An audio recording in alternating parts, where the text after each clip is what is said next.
ማተቧን ደግሞ ያወለቀችው ስራ ስለነበረች ነው ጋይስ። ኦኬ ያ ስራ ስለነበረች ነውና ያ የሚገርም ነው። ቴንክ ዩ ጋይስ እንወዳችኋለን። አሜን አሜን። ሺህ ዓመት ያኑረን እናታችንን። ከሰሞኑ በፋኒና ሳምሪ ጉዳይ ብዙ ሰው ሀሳብ አስተያየት ሲሰጥ ነበር። ይህንንም አስመልክቶ ሳምሪን በተመለከቱም የተለያዩ ጉዳዮች ሲነሱ ነበር። ታዲያ አሁን ደግሞ እንደ አዲስ ብዙዎች እየጠየቁት የነበረው በቪዲዮ መግቢያም እንደተመለከታችሁት ሳምሪ ለምንድነው ያለ ማዕተብ የምትታየው? በፊት ማዕተቧን አስራ ነበር የምናያት ለምንድነው ነው በማለት ብዙዎች እየጠየቁ ይገኛሉ። ይህንን ጥያቄም አስመልክቶ ይመስላል እናቷ ጂጂኪያ በስራ አመካኝነት ነው መስቀሏን አልፎ አልፎ ታውልቀው ከዛ ውጪ ምንም የተቀየረ ነገር የለም ስትል ተሰምታለች። እጅግ ብዙዎችን ስላስገረመው የሳምሪ አስተዳደግ እንዲሁም በእምነቷ በኩል ያልተሰማው ጥንካሬዋ በተለይ በተዋህዶ ቤት ያላት አስተዋጽኦ ትልቅ ስለመሆኑ ዝርዝር መረጃውን እናሰማችኋለን። እንዲሁም እናቷ ጂጂኪያ እስካሁን ስከተለው የነበረው እምነት አላዛለቀኝም፣ አሁን ላይ ግን እመቤቴ ማርያምን ስም ከጠራው ብዙ ነገር ተስተካክሎልኛል ብላ አሁን ላይ አጥብቃ ስለያዘችው እምነቷን በዝርዝር እናሰማችኋለን። ሰላም ጤና ይስጥልን ውድ ሀገሬ ልጆች በያላችሁበት ሰላማችሁ ይብዛልኝ። ዛሬም አዳዲስ በሆኑ ጉዳዮች ብቅ ብለናል። ለዚህ ቻናል አዲስ ከሆናችሁ ሰብስክራይብ በማድረግ ሁሌም እንለቃቸው ቪዲዮዎች እንዲደርሰው ይሁን። ቀጥታ ይዘን ወደ መጣነው ዝርዝር መረጃዎቻችን እናልፋለን። እንግዲህ ከሰሞኑ በፋኒና ሳምሪ ጉዳይ ሳምሪም ፋኒም እንዲሁም እናቷ ጂጂኪያ በብዙ ሁኔታዎች ላይ ስማቸው ሲነሳ ነበር። ታዲያ አሁን ላይ ረገብ ያለ ይመስላል ጉዳዩ። ፋኒም በራሱ በኩል ስራዎቹ ላይ ያተኩራል፣ ሳምሪም እንደዛው ትምህርቷን እየተከታተለች ይገኛል። እንዲሁም ስራዋንም እየሰራች ታዲያ እንግዲህ ሳምሪ ከሰሞኑ አንገቷ ላይ ማህተብ ስለማይታይ ብዙዎች ጥያቄ ሆኖባቸው ለምንድነው ማህተብ የሌላት ይቺ ልጅ ሃይማኖቷንም ለቀቀች ተወች ወይ በማለት ብዙዎች እየጠየቁ ነበር። ታዲያ የስራ ሁኔታዋ ከዚህ በፊት ጂጂም ሳምሪም ብዙ ነገር ሲናገሩ ነበር። በተለይ ሳምሪ በምትሰራበት አካባቢ ብዙ ጊዜ ላይ ማህተብ ማድረግ አይፈቅዱላቸውም። ያንንም በማስመልከት እንግዲህ የግድ እየሆነባት ማስቀሏን ማህተቧን አውልቃ ስራዋን ትሰራለች። ከዛም በመቀጠል ልክ እንደጨረሰች ማህተቧን ታደርጋለች ማለት ነው። በእምነቷ እጅግ ጠንካራ እንደሆነች ከዚህ በፊት በምትናገራቸው ቪዲዮዎች ላይ በምታስተላልፈቸው መልእክቶች መስማት ትችላላችሁ ብዬ አስባለሁኝ። አስተዳደጓ በተለይ ኢትዮጵያ እስከ 15 ዓመቷ ባደገችበት ወቅት የእናቷ እናት ቤተሰቦች ጋር እንዲሁም የራሷ አባት ቤተሰቦች ጋርም በምትኖርበት ወቅት ልጅነት ጊዜዋን በቤተክርስቲያን እንዳሳለፈች በአዲሱ ሚካኤል ቤተክርስቲያንም ደግሞ ብዙ አገልግሎቶች እንዳገለገለችም ጭምር ለሚካኤልም የተለየ ፍቅርና ክብር እንዳላትም ጭምር በተለያዩ ጊዜያቶች ላይ ሳምሪ ተናግራለች ማለት ነው። እንግዲህ አንዳንዶች እንደሚሉት እምነቷን ቀየረች፣ መስቀሏን በጠሰች እያሉ ብዙዎች በሚሆነው ነገር ሐሳብ አስተያየት ሲሰጡ ነበር። ነገር ግን እንግዲህ ሳምሪ በእምነቷ ጠንከር ያለ አቋም እንዳላት ነው እንግዲህ ያሉት ነገሮች የሚያሳዩት። አሁን ራሱ ከሰሞኑ በፋኒ ጋር ተጣልተው በነበረበት ቅጽበት በተለያዩ ቦታዎች ላይ ቃለ መጠይቅ ስትሄድ ስትናገር የነበረቻቸው መልእክቶች ነበሩ።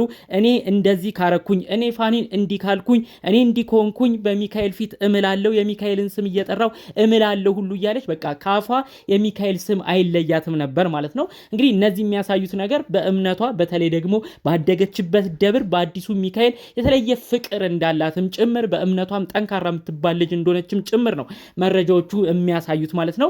በሌላ በኩል እንግዲህ ጂጂኪያ ከዚህ በፊት የኢትዮጵያ ኦርቶዶክስ ተዋህዶ ቤተክርስቲያን የሚነቅፉ የተለያዩ ነገሮችን ስታወራ ስትናገር ነበር። ታዲያ እንግዲህ ከሳምሪ ጋር መታረቋን ምክንያት አድርጋ ልክ ከሳምሪ ጋር በታረቀች በማግስቱ ጂጂ ያለችው አንድ ወሳኝ ነጥብ አለ። እመቤቴ ማርያምን ከለመንኩ በኋላ ልጇን እንድታማልደኝ ከጠየቅኩ በኋላ ነው ህይወቴ የተስተካከለው፣ ልጄ ወደ ቅፌ የመጣችው ሳምሪ ወደ እኔ የመጣችልኝ እመቤቴ ማርያምን ከለመንኩ በኋላ ነው። እመቤቴን ርቄ ብዙ ነገር ነው የጎደለብኝ በማለት ጭምር የራሷን ምስክርም እንግዲህ ጂጂኪያም ስትናገር ነበረ። ታዲያ አሁን ላይ እንግዲህ ጂጂኪያም ከልጇ ከሳምሪ ጋር በኢትዮጵያ ኦርቶዶክስ ተዋህዶ እምነት ውስጥ እንደሚገኙም ጭምር ነው ያሉት ነገሮች የሚያሳየው። ጂጂ በተለያዩ ጊዜያቶች ላይ እንግዲህ በተለያዩ እምነት ባላቸው መዝሙሮች ከኢትዮጵያ ኦርቶዶክስ ተዋህዶ ውጪ በሆኑም ስትዘምር የተለያዩ አክቲቪቲዎችን ስታደርግ ሁሉ ተመልክተን ነበር። ታዲያ እንግዲህ ጠቅለል አርጋ ጂጂ የተናገረችው እኔ እመቤቴን የካድኩ ጊዜ ከሷ የራኩ ጊዜ ነው ብዙ ነገሮች የጎደሉብኝ፣ ልጄም ከኔ ርቃ የነበረው በዛ ጊዜያቶች ውስጥ ነው። አሁን ግን ወደ እመቤቴ ማልቀስ ጀምር ነው ልጄ ወደ እኔ ቅፍ የገባችው። ስለዚህ እመቤቴ ማርያም ክብር ይገባሻል እያለች እንግዲህ የመጀመሪያዎቹ ከሳምሪ ጋር የታረቀችባቸው ከ2-3 ወራት በፊት ራሱ የማርያምን ስም እየጠራች ስታመሰግን ተመልክተናል ማለት ነው። እንግዲህ እነዚህ ያሉት ጉዳዮች ያው እናትም ልጅም አሁን ላይ በኢትዮጵያ ኦርቶዶክስ ተዋሕዶ ቤተክርስቲያን ጠንከር ብለው እየቀጠሉ እንደሚገኙ ነው። እንግዲህ አንዳንዴ በህይወታችን ትልልቅ ምክንያቶች ይመጣሉ። በእምነታችን ደካማ ሆነን ከሆነ እግዚአብሔር በሆነ ምክንያት እንግዲህ በዛ እምነታችን እንድናበረታ የሆነ ነገር አስተምሮን ያልፋል ብዬ አስባለሁ። ጂጂ እንግዲህ በጣም ብዙ ነገር የኢትዮጵያ ኦርቶዶክስ ተዋሕዶ ቤተክርስቲያኑን የሚጠቅሱ አንዳንድ ነገሮችን ሁሉ ብዙ ስትናገር ነበር። አሁን ላይ ግን እነዛ ነገሮች ሁሉ እንደወቀሷት አይምሮዋንም አሁን ላይ እንደመታት ብቻ በአጠቃላይ እንግዲህ ከመቤቴ በመራቄ ብዙ ነገር አጥቻለሁ ብላ ሁሉ ነገሮችን አጠቃላ እንድትፈርድና አሁን ላይ እንድታይ እንዳረጋትም ጭምር ነው መረጃው የተሰማው። ከዛ ሁሉ ባለፈ መልኩ ደግሞ ልጇ መስቀል ስላለማረጓ ደግሞ እንግዲህ በስራዋ ሁኔታ እየተገደደች ነው መስቀል የማታረገው ለዛም ነው ተረዷት ሁሉ እያለች ለልጇ ጠበቃ በመቆም መስቀል ማውለቋን ራሱ በስራዋ ሁኔታ እንደሆነ እንጂ በሌላ ነገር እንዳልሆነ ሰውም እንዲረዳት እንግዲህ የራሷን ሐሳብ አስተያየት ስትነግር ተመልክተናል ማለት ነው። እንግዲህ ያው በሁሉም ቦታ ያው እምነት ጥሩ ነው፣ እምነት ያበረታል፣ እምነት ያረጋጋል፣ እምነት ከሁሉ ነገር በላይ የሚቀድም መሆን አለበት ብዬ አስባለሁ። ሳምሪ አሁንም ቢሆን የምታምነው ሚካኤል በስራዎቿ ሁሉ የተሳካ ነገር እንዲገጥማት የእውነት ከልብ ነው የምመኝላት። በትምህርቷ በስራዎቿ አሁንም ድረስ ካፏ አይለይም የሚካኤል ስም። ተጣልተው ራሱ ከፋኑኤል ጋር ብዙ ነገር መማር ስትፈልግ የሚካኤልን ስም ነው የምትጠራው።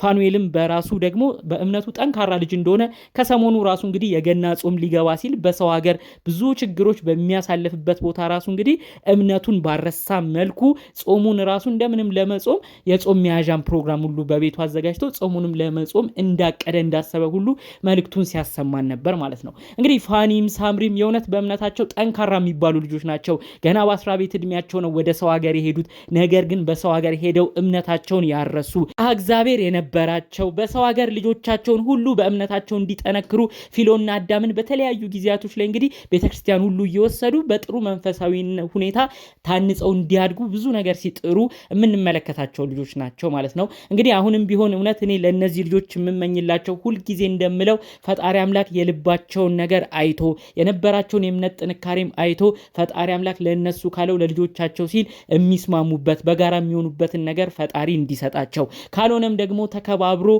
መኖሩም ትልቅ ነገር ነውና ለልጆቻቸው ሲሉ ደግሞ እንግዲህ ተከባብረው በጋራ የሚሰሩበት ተከባብረው የሚኖሩበት ነገር እንዲፈጠር ለዚህም ፈጣሪ አምላክ እንዲረዳቸው የእውነት ከልብ እመኛለሁ ማለት ነው። ጠቅለል ባለመልኩ ይዤላችሁ የመጣሁት መረጃ ከሰሞኑ ወዲያ ወዲህ ሲሉ ከቆዩት ጉዳዮች መካከል ነበር። በሌሎች ጉዳዮች እስክንገናኝ ድረስ ሰላሙን ሁሉ ተመኘውላችሁ። ሰላም